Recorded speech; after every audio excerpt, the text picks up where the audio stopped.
Charlie. That was a very kind and warm welcome. I really appreciate it. I really appreciate the opportunity to be here tonight with the Free Soul Coalition. Thank you, Steve, for your remarks as well. You know, this is a journey I think that America is on. When I start thinking about what we're facing right now, the decisions you're making, I can only imagine the family of a farming community coming home and seeing a truck on their property that they weren't invited to, and doing surveying and then being harassed for a number of months. I can only imagine what that would feel like, knowing that that's been in your family generation for generations. I'm a landowner, but a small landowner in Dallas, Texas. Many of you know me as a business owner. That's really what I do is business. I'm also a pastor, senior pastor of a church still. Not preaching as much as I should be or seem like I want to be as much, but still quite a bit. And I own a small piece of property, and they're developing it, and they wanted to come and put a pipeline through it. I didn't like it because it was going to mess up. It's only about 5 acres, but it was going to mess up my property, and I thought mess up my future parking lot, what I wanted. And so I fought for a while until they convinced me that it didn't. But I could only imagine the trauma, the feeling that it would be, knowing that somebody would have access to that permanently, to repair it, to check and see if it's safe, to see if there's CO2 coming out. Would it be dangerous to my family or to things that own my property in an ongoing way? And as I came into this decision, I think it was back in August. I don't remember the exact date, when I came out, but I wanted to share a quick story, if I could, about how I came to that decision. Because other people have come up now, and Vivek Ramaswamy as well, I think, and I said this in August. I said, my prayer is that every single candidate would. And unless they have not looked at this clearly, then what happens is you get caught in the smoke of, I would just call it political jargon.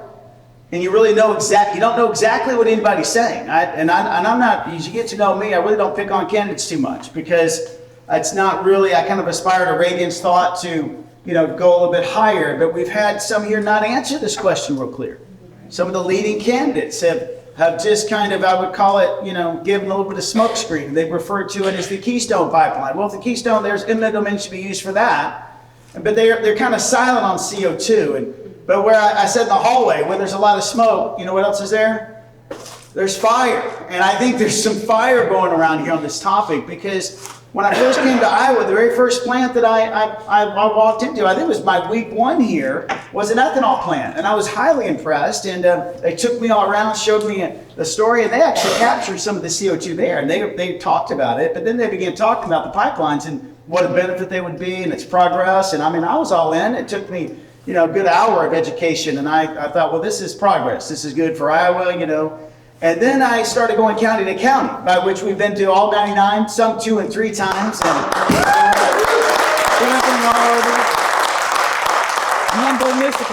every single county I seemed like I went to, I was getting the question, so Ryan, what do you think about the CO2 pipeline? I'm like, well, I don't know, what do you think? So I began, inquiring, and I just soon discovered that there's a lot of issues with it. There's constitutional issues, which you can clearly communicate probably better than I can. But what I say about this Constitution is that it is so inconvenient, but it's so important. If you give an inch and you start giving way to your constitutional rights, of which many people, even I, would say, well, if 90% of the community thinks we should give them up, then maybe we should give them up. But the problem with that thought is that the Constitution was never given to you by committee. It was given to you individually, and me individually, and us as citizens of the United States individually. So if 99% of the people want to take away my freedom of speech, they just don't have the right to do it.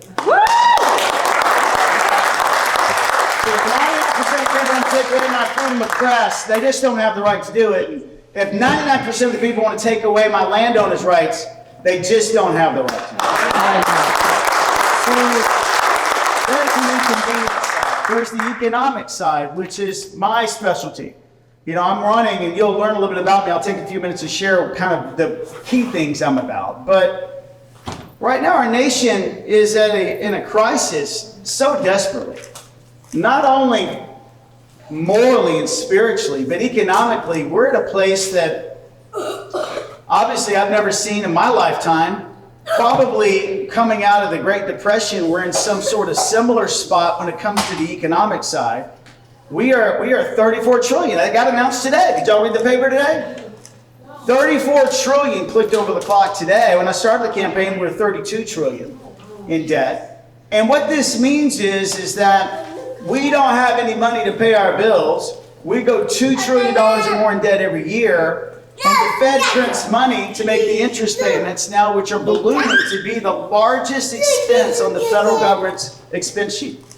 And so this is the reason why inflation is so high. It's one reason. It's called poor economic stewardship. And so for, I don't know, a decade or more, I've sit there and looked at this White House and I've gone, how come we don't elect great leaders? I've wondered this for a while. And I don't want anybody to think, boy, I've had this lifelong ambition to be a politician, because quite honestly, I haven't.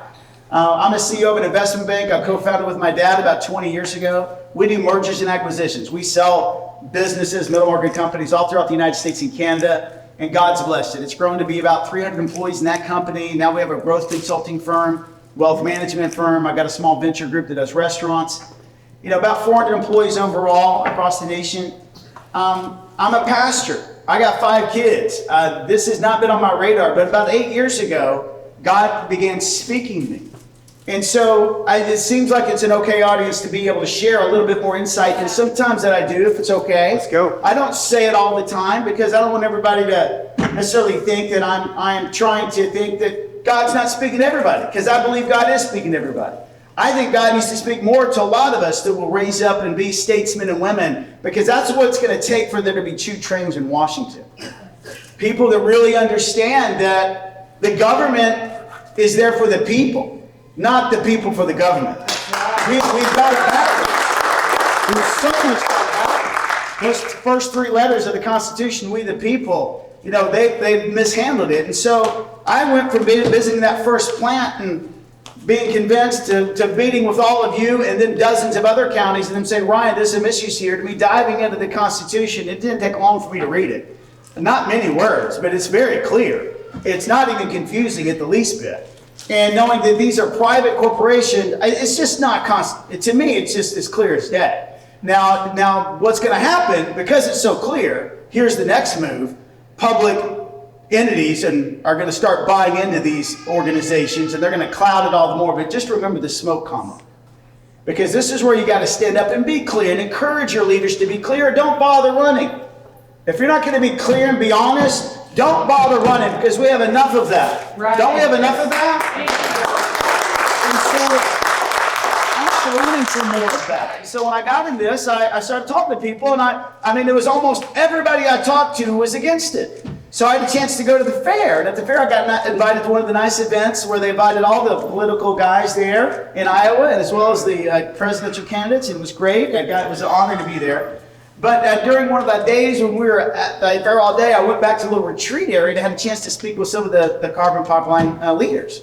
And without giving me too many names, but I said, all right, I got to ask you the question. How is this fitting in? This doesn't seem to work. Everybody seems to hate it. He goes, Ryan, 78% of farmers love this thing. And I went, I am the best polling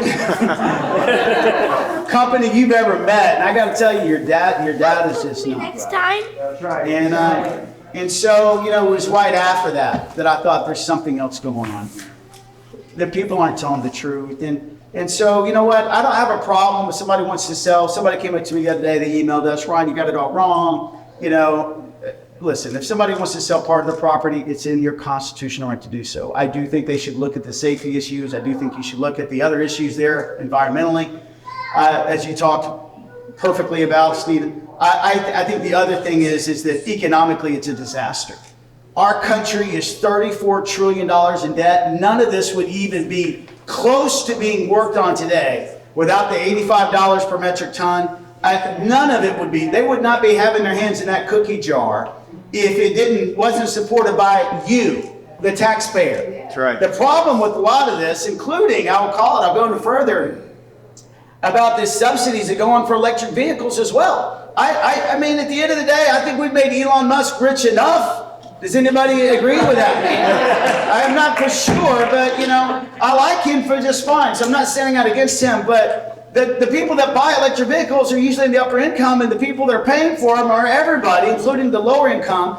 And this is what's happening. Everybody that's a taxpayer is paying subsidies to billionaires to be multi-billionaires, and it's just not right when there's no scientific proof that's helping at all. So, in fact, it's the opposite of public benefit. It's the exact opposite. It's a public harm when it's costing us taxpayers, particularly when we're in debt the way we are, and the only way to pay for that is to print more money, which is causing the inflation we're having today. So this is where it gets to the heart of who I am, is what's right. What's right? The Bible says this, that righteousness exalts a nation. And I think we've just gotten so, ambiguous that we don't want to just do what's right because there's too much money in the pie and too much influence. And I'm running as president because I really believe this. God spoke to my heart that He created the United States of America to be a lamppost of freedom for every citizen in our country to enjoy, a nation whose foundation was built on liberty, and that it's protected, where you have protections of freedom of speech and freedom of press and freedom of capitalism and trade, and yes, even the freedom to protest peacefully. But messages of Marxism and socialism for decades have been eroding and darkening that lamp of freedom. And this is the word that I have. It's time to brighten that lamp up once again. Amen. And that's what I feel called to do. And what we're talking about from your poster that you have out there, these are all messages of Marxism and communism that are slowly eroding in our land, that's getting taxpayers to really pay for things that really aren't needed for other uses. And so as I stand here today, I'm talking about my platform, which is freedom. My platform, I'm calling it the way to freedom. You see some of the red hats out there. They have a funny acronym, WTF. A lot of people ask me, Ryan, what's that stand for? I'm like, it's the way to freedom. I don't know what else it would stand for, but it's the way to freedom. That was my first speech when I came out. So if anybody asks you, it's the way to freedom. Check it out. It's on my website. So, but this is the way to freedom. Economic stewardship. We have not balanced our budget but one time in the last 30 years. We are $34 trillion in debt, on our way to being 50, asking our grandkids to pay our bills. It is irresponsible. If we don't do something about this debt, and this is what they're planning on doing, they plan on bankrupting the country. And the way they plan on doing it is basically holding the taxpayers accountable by debasing the dollar every single year. And this is how they bankrupt the country, because you and I are the ones signing on the debt every single year. You and I as taxpayers. And this has been a mirage, and the Fed's been a big part of this for decades. And it's going to take somebody that understands it and is willing to stick up to it and do something about it and communicate to America, listen, we can't keep this charade going because we've hit a tipping point now. I'd love to tell you we can keep going in debt. And this is what Bidenomics is. In fact, in an editorial in Des Moines Register today, you can pick it up. I've got an editorial in there. Bidenomics widens the wealth gap. Why does Bidenomics seem to work with the media? I tell you why, because the stock market's an all-time high. S&P 500 is an all-time high. Isn't that great? Unemployment's kind of low. Isn't that great, Ryan? What's wrong with Bidenomics? Well, here's what's wrong with Bidenomics. Bidenomics is a tax and spend policy program. Do whatever you want. The pipeline's part of the Green New Deal. It's just more money throwing at it. What it does is it borrows money and gooses the stock market, and then they end up forgiving all the debt. This is what happened in President Trump. I like a lot of things President Trump did, but we made a mistake here when we gave away trillions of dollars and we didn't require it to be paid back. It's basically the wrong thing to do. And the reason that is because once you start forgiving debt, just like Joe Biden is doing with scholarship, all you're doing is printing money all over again, and it's causing inflation. And here's who it hurts the worst. The bottom 40% in income in America. That's right. So the wealth gap problem hurts those that do not own property. Most of you are landowners here. You're probably not struggling with inflation as high as the poorest of the poor in our country. The reason is the people that are poor in our country don't own homes. They don't own houses. They don't own second houses. They don't own land. They don't own farms. They don't own real estate. And they don't own stock portfolios or equity in private businesses. And unless you own one of those assets, you lose an inflationary environment we've had for decades now. So I'm running to bring wisdom back. I will balance the budget. I will balance the budget. We put together a 7-year plan to do it. How many of you guys are ready to pay back some principal on debt for decades? We owe it to our kids. I got 5 kids, 13 to 23, and if we don't do this, our generation will be known as the generation that prospered the most but sacrificed the least. We've had more wealth brought in our generation than any of the 2 or 3 combined, and here we are. We can't just balance the budget. It's time that we talk plainly about it and we do something about it. I think I'm the only candidate, correct me if I'm wrong, that said I will balance the budget. I paid close attention in every debate stage, didn't hear those words. I heard a lot about, well, we'll cut some spending here, cut some spending there. Listen, if you don't plan to balance the budget, that means you don't plan on paying back the debt. That's right. Let's just remove the smoke screen, if we can. And we're going to do that by tackling the biggest things. The first one's healthcare. It is the $4.5 trillion of U.S. government taxpayer money goes to the healthcare system. Guys, it's 4 times as big as the military-industrial complex. Everybody wants to talk about how much money we're spending on the military. 4 times as much goes out from the federal government to pay for health care. It's run by a system of monopolies. And health insurance is the same thing, but it's a different program. It's the insurance companies, it's the pharmacy benefit managers. Did you know there's 3 of them in the United States that control 83% of the drugs? We spend 2.5, 3 times as much on drugs than any other nation in the world. And we love our drugs here. Oh my goodness. We are subsidizing the globe in pharmaceutical drugs. And we give patent extensions. In exchange for lobbyists giving politicians money, we'll give you a patent extension for 10 or 15 years. Meanwhile, Canada pays 28 cents on the dollar. So what I will do is I'll take a business person's approach to it. And I'll say, listen, we love you pharmaceutical companies, but you can't charge me any more than you're charging Germany or Spain or Europe or UK. Can't do that anymore. It's time for everybody to pay their fair share, so to speak. And this is what we need to bring wisdom back to the marketplace and really bring stewardship, price visibility, get rid of the waste. I've got a friend of mine, his daughter-in-law was having a baby. They had a high deductible $12,000 plan. And they're like, we don't got $12,000. And they asked him, well, how much can you pay cash? We can give you a discount. And they said, how much? And the hospital came back that day and said, how about $5,000? It went from $12,000 to $5,000. You know what that is? Waste in the system. Tell me one other thing you can buy that you can get a 60% discount if you pay cash. Can't go to John Deere, can you? We say cash price? 60%. No, you can't. It's a normal financing charge, but it's not 60%. That's called usury, all right? So here we have a problem. We will fix that. That's how we'll balance the budget. There's some things in there, but we have a plan for healthcare transformation. I'm just calling it the first ever Republican-led healthcare plan. I don't remember Republicans ever leading in one, do you? How would you like to have one that's price transparent, that breaks socialism? We thought the worst healthcare system in the world this way, and that we don't think it's socialized, but actually it is. And the problem is it's just not cheaper. So anyway, we've got the worst system, but we can have the best one if we do it right. And I'm really running to end, I think, this division that's in our country. You know, I'm a pastor. I look at our country, we're so broken spiritually. I remember Ronald Reagan, he could work with Tip O'Neill. They could argue. But he didn't demonize him every single day and expect with him to work with him the next day. We have got to understand that it's time for us to lead again. We don't have leaders today. I'm not running for president to issue 400 executive orders and act like I don't really want to lead Congress. We're going to have to lead. We're going to have to talk to people and persuade people and look in the camera of America. And to be honest with you, where our debt is. What's the status of Social Security? How are we going to fix it? I'll tell you the problems with it. We have a plan for it, but I'm not going to put it in ambiguity and just say, I'm going to protect it for you. Next time a politician says, I'm going to protect it, say, who are you talking about? Me, my kids, or my grandkids? Who? Because you can't do it for all 3. I'm 56. I'm going to get 78 cents on the dollar in 8 years, period. It's out of money. But nobody's telling the truth today. I'll do that, but I'll do it in a way that brings our country together. It's time that we end the division. I think we're really close to where Abraham Lincoln talked about when he said, if a danger was to ever come to our shores, it would not come from abroad. It would come from within. And we ourselves, I'm paraphrasing, would be its author and finisher. I think we're close to that. When you look at how we are more interested in the other party failing, both sides, than seeing America succeed. Even the Republican Party, so divided.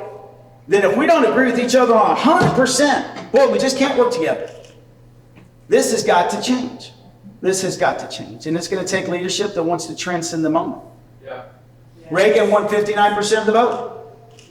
Guys, I'm telling you, we won 46% the last two elections. You can say, Ryan, it was stolen. You can say, it wasn't 50. It wasn't 49%. It wasn't 59%. We have to start communicating. Here's what I'll do. I'll recognize the biggest area for us to launch a message into is urban America. Urban America is the fastest growing population centers of our country. I'm from a red state, kind of.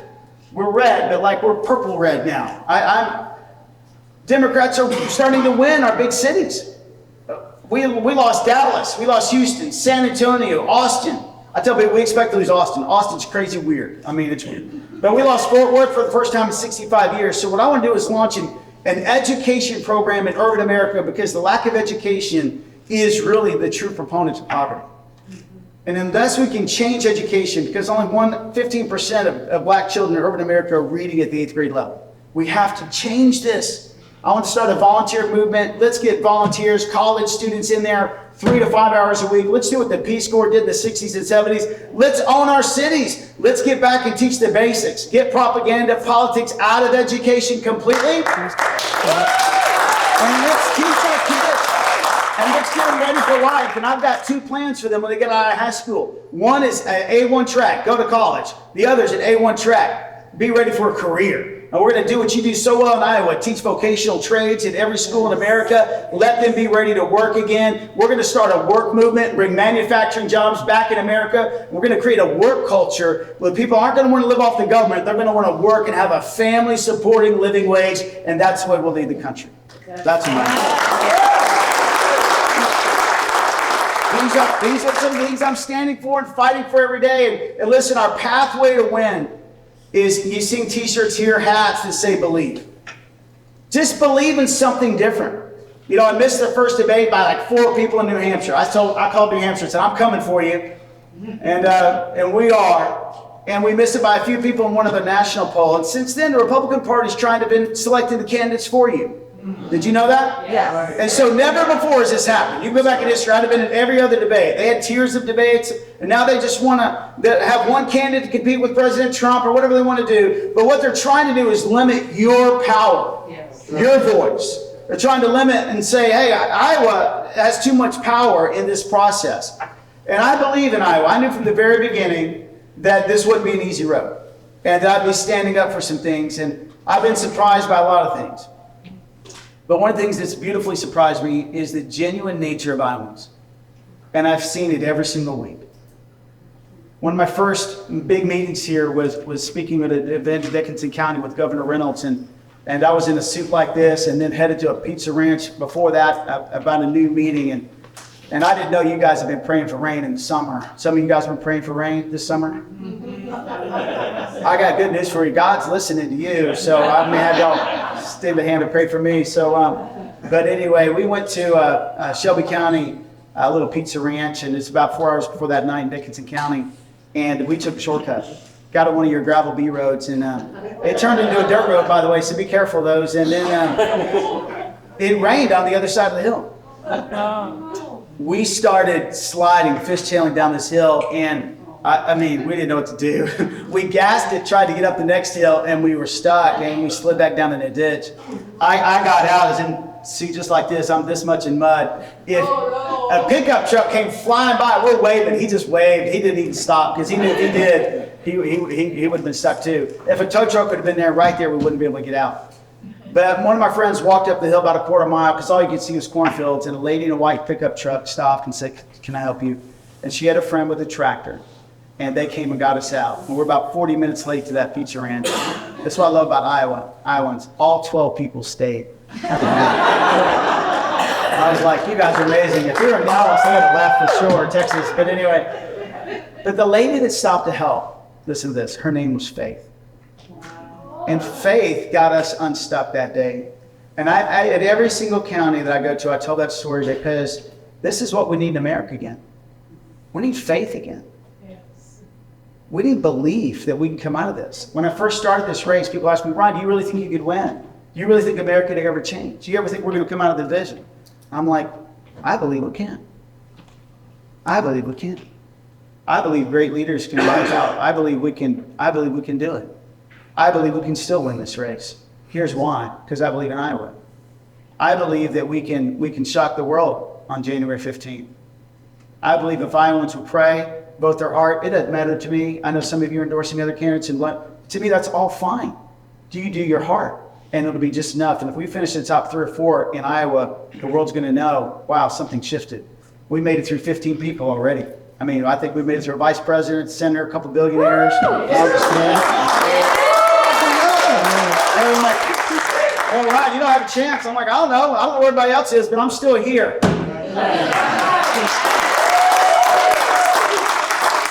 So this is what I'm asking for your support. I'm asking you to pray. I'm asking you to vote your heart. And some of you may have endorsed me, I thought I've heard, but pray one more time on January 15th. Pray one more time.